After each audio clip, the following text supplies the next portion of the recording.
Ladies and gentlemen, the prosecution in an opposition motion to Diddy's 3-panel judge motion in trying to get bail is now trying to use the Cassie video from the Intercontinental Hotel to keep him in jail.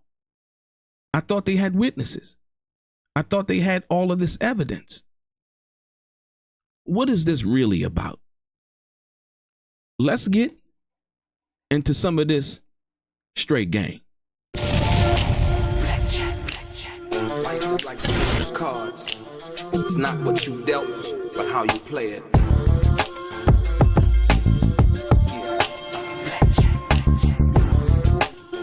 Play each situation correctly. I remember they used to laugh at a brother.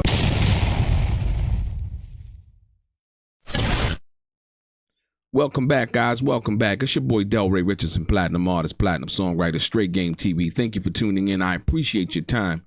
Do me a favor, click on what appears to be that little bell notification. If you would like to be one of the first people notified when I drop some of the straight game, click the thumbs up and also subscribe to the channel. Let's get right into it. Ladies and gentlemen, in an opposition motion to Shawn P. Diddy Combs' latest motion to try to get out on bail, which is in front of a 3-panel judge.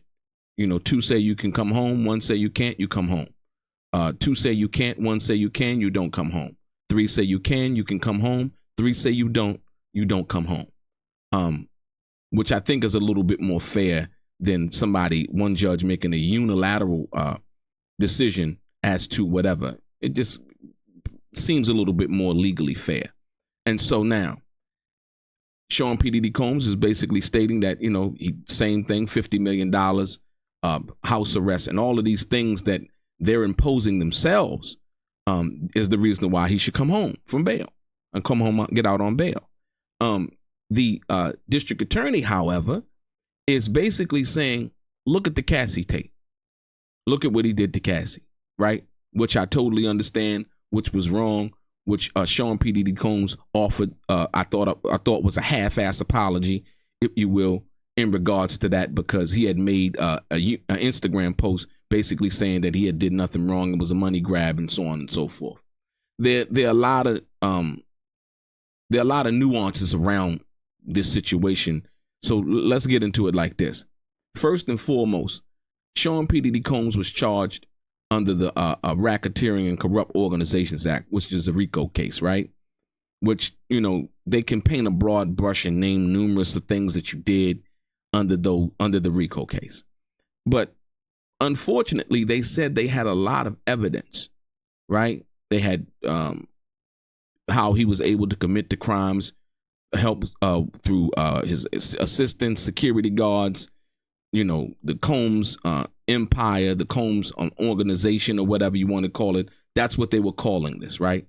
Now, you got to understand that the government can label anything that they want to label. But it's ironic to me, and it says to me that they don't really have a strong case based on the fact that they're using the Cassie video to try to keep him in jail. They're saying basically Shawn P. Diddy Combs is a threat. You know, he'll try to bribe witnesses, he'll threaten witnesses, and all of these things, right? These are things that they can't prove. They haven't happened yet, right? Another thing, I noticed in their first case, they basically said that he had tried to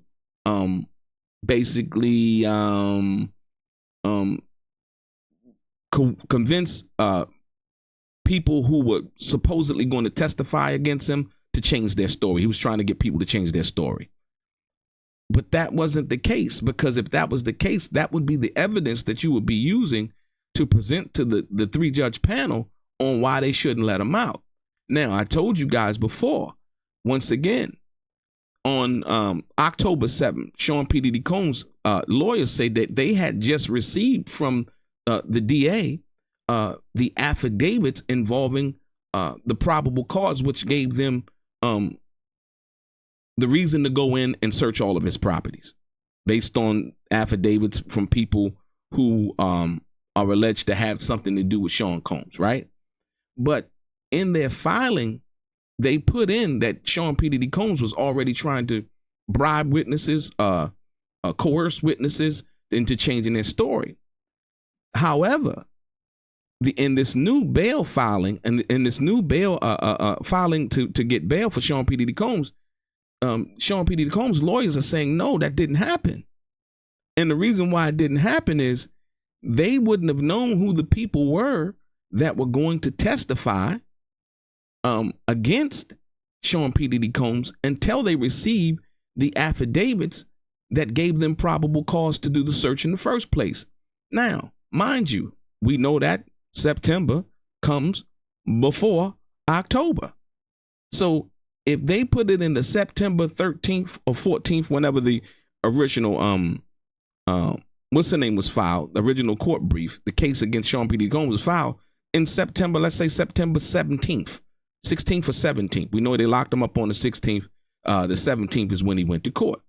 So when they unsealed the indictment, right, how is it that they could put in the indictment that he was already trying to bribe witnesses and they had just filed the case? More importantly, the Sean P. Diddy Combs then receiving the affidavits on the people who filled out affidavits and gave them to the prosecutor that led to the raids. How could that happen?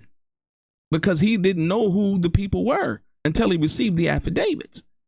You understand what I'm saying? This was a sealed indictment that they unsealed. You understand what I'm saying? It wasn't like, you know, it was word around town or whatever. Sean P. Diddy Combs' lawyer asked him to come to New York to because they expected that some kind of case would be filed and he would turn himself in, as he did.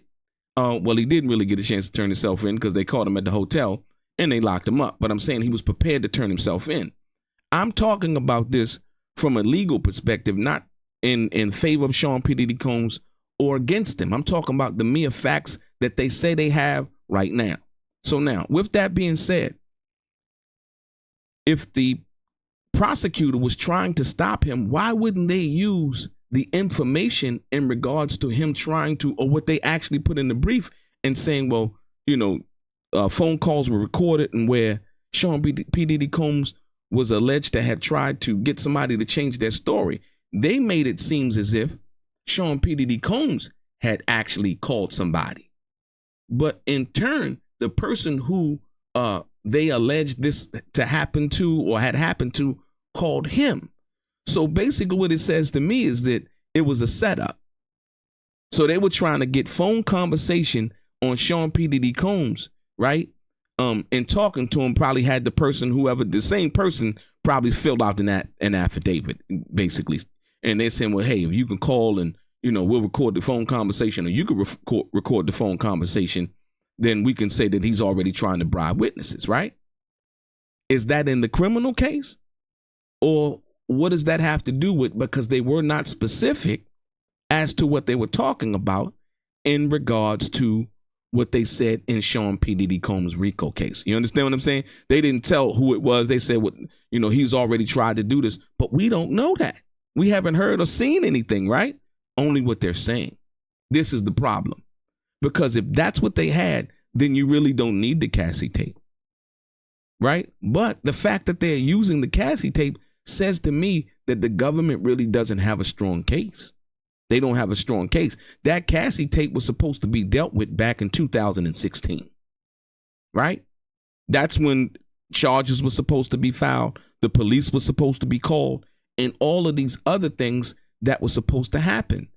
Here it comes out in 2024, 2018, 19, 20, 21, 22, 23, 24.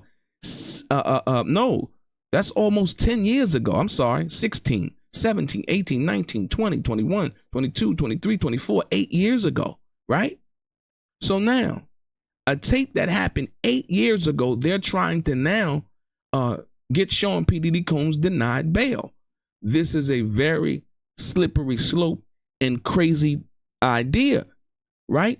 We've known people to have bad days involving their relationships, involving them fighting in relationships.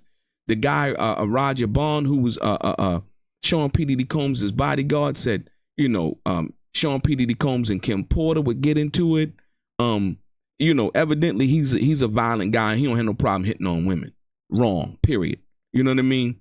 Not supposed to happen. But in turn, and vice versa. Nobody's supposed to be hitting anybody in the relationship, right? But evidently he has a problem with that. The bodyguard Roger Bond had talked about that on various channels now from that perspective. So now, with that being said, to have to use the Cassie tape to try him, to stop him from getting out on bail, says they don't have much. That's what it tells me. I don't know what it tells you. You know what I mean? Like all of the hoopla sensation and all of the, salacious stuff that's being said in all of these videos. We haven't seen any videos. The freak off word came from Cassie. We know that. We've seen it in her civil case.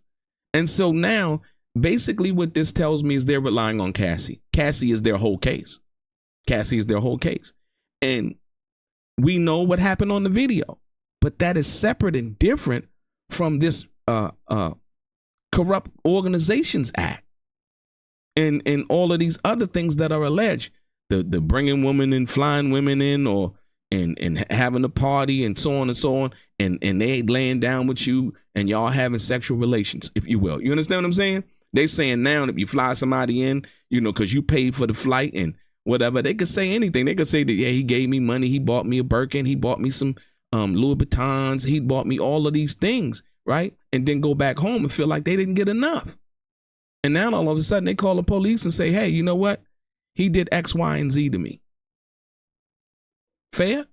Like I said, a lot of stuff, like I said, and I won't doubt what Cassie said, from that perspective, but I do have to say that, well, after the situation in 2016, Cassie stayed with Shawn Coles. For what reason? I don't know.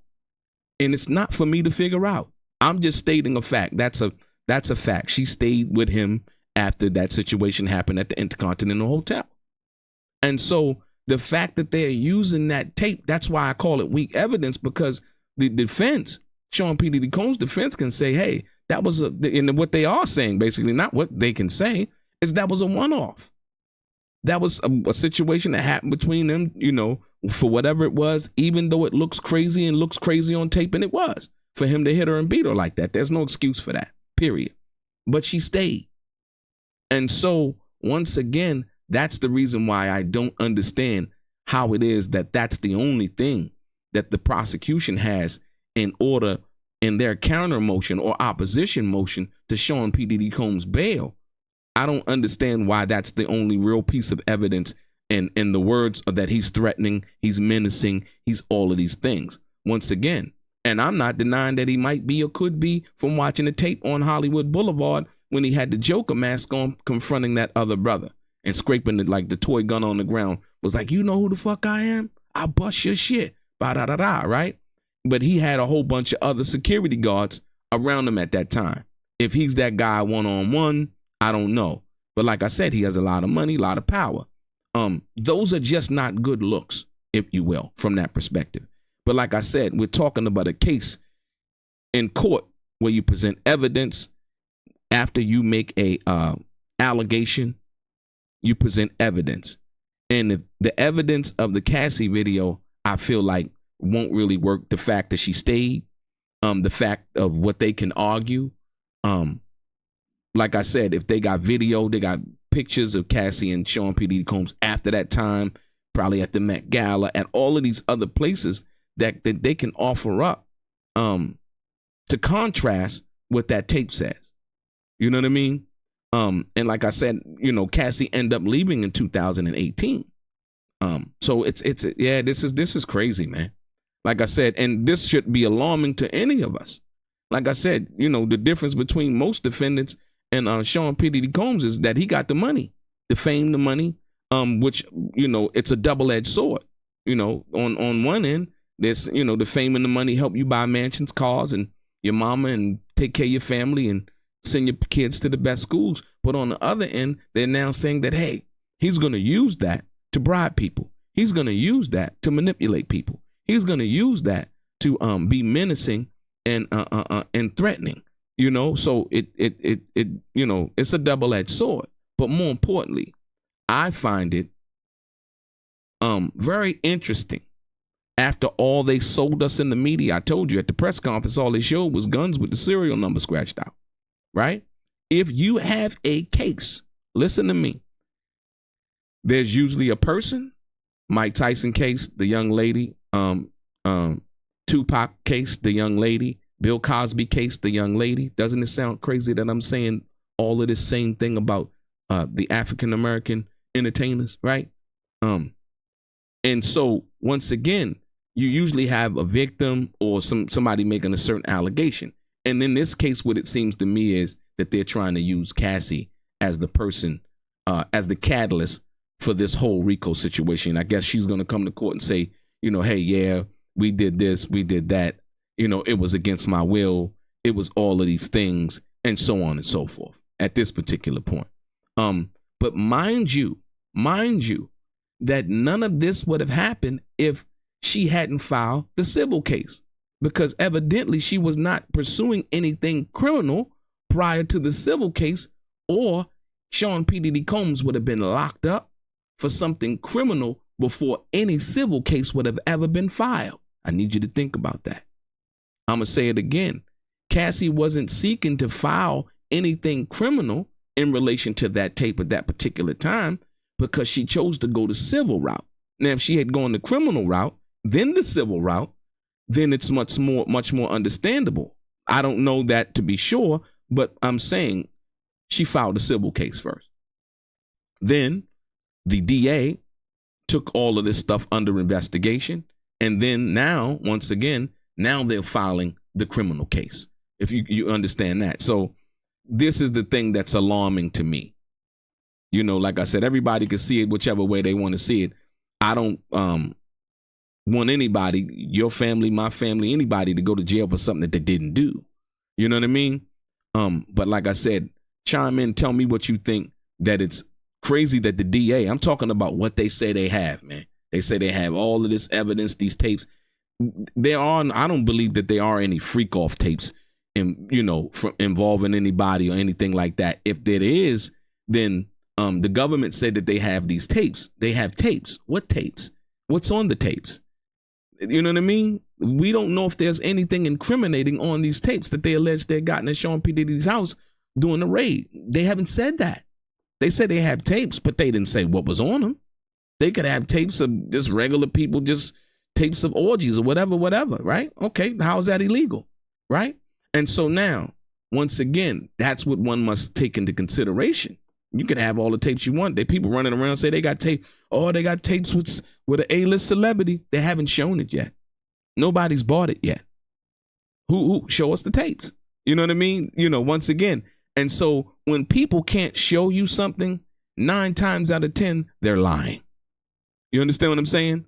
When people can't present to you something that they're saying that they have, like I said, once again, I don't believe it until I see it. People say, well, no, you can't say that. Oh, yes, I can. I can't. You can believe whatever you want to believe.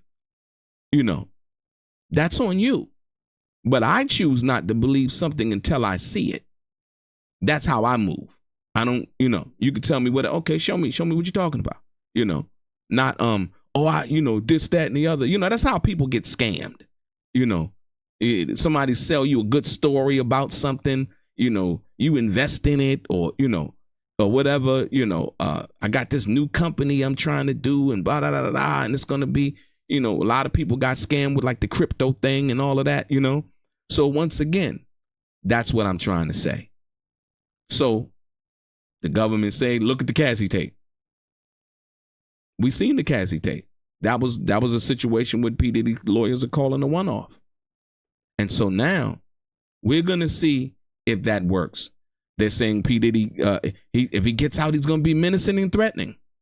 What do you mean? If you got a strong case, you're not worried about that. If you got concrete evidence, you're not worried about that.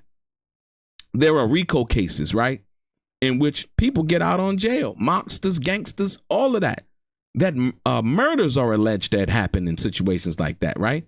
But it's just that. It's a RICO case, right?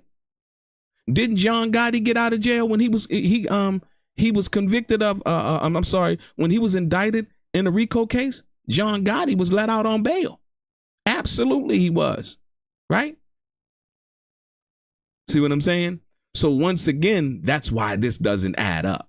And it was not just John Gotti, but it was a bunch of other people, Sammy the Bull Gravano, a bunch of other people from the Gambino crime family that got locked up that were let out on bail. Some were, some weren't, right?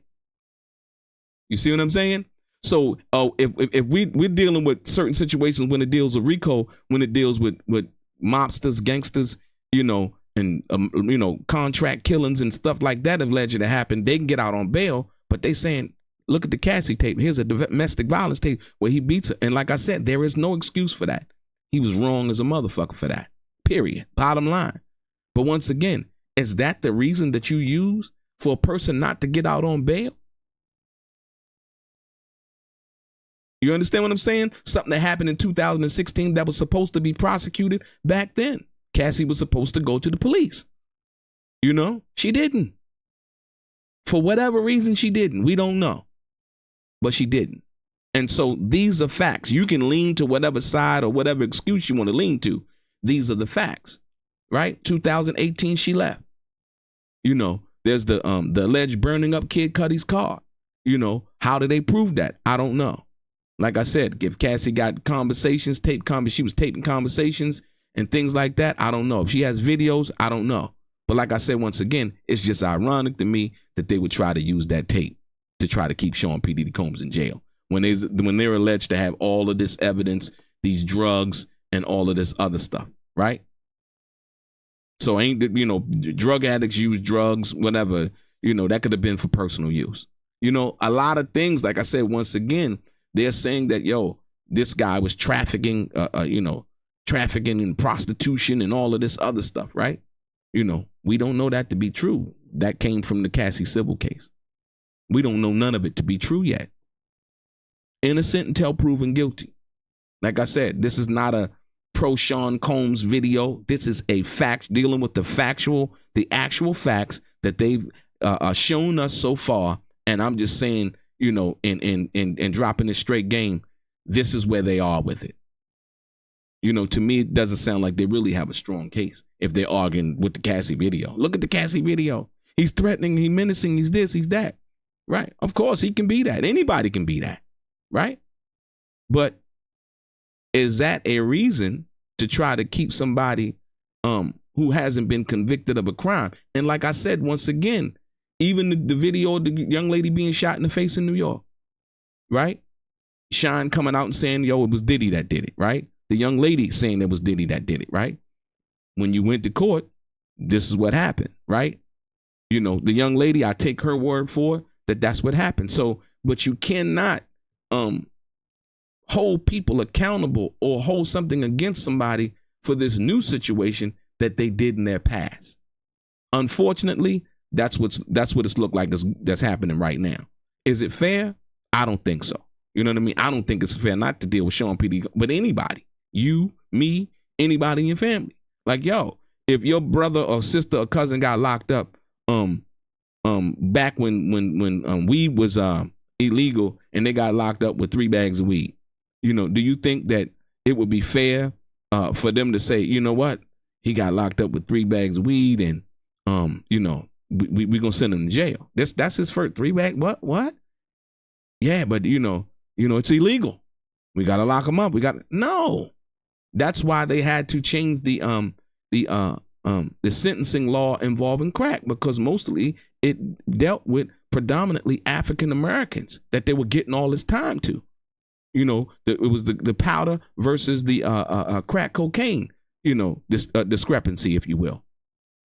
And they had to change the law. It was like 100-1, because they knew black people were dealing more with the crack situation, and white people dealt more with, they were sniffers and not smokers. You know what I mean? From that perspective, right? So we have to understand what this is about. They're using the Cassie video. They're making allegations of things that haven't happened yet or that they can prove yet. They're just saying he's going to be this, he's going to be that. Like I said, I don't think it's fair. I think, like I said, innocent until proven guilty. He didn't run in. He came to New York like his lawyer asked him to, and they still, listen, not only that, the government still went and got him, the day before the day he was supposed to turn himself in. So that told me that they were trying to really make a statement. It was a public They were trying to make a public statement. And it was the perp walk, basically. They did their own little perp walk, if you will. And so, now it's just, look, like I said, we seen the Cassie video. We seen the Cassie video before the indictment happened. So, yeah, we're going to see what happened, man. Chime down, tell me what you guys believe. This is, like I said, once again, this is not in favor of Sean P. Diddy Combs.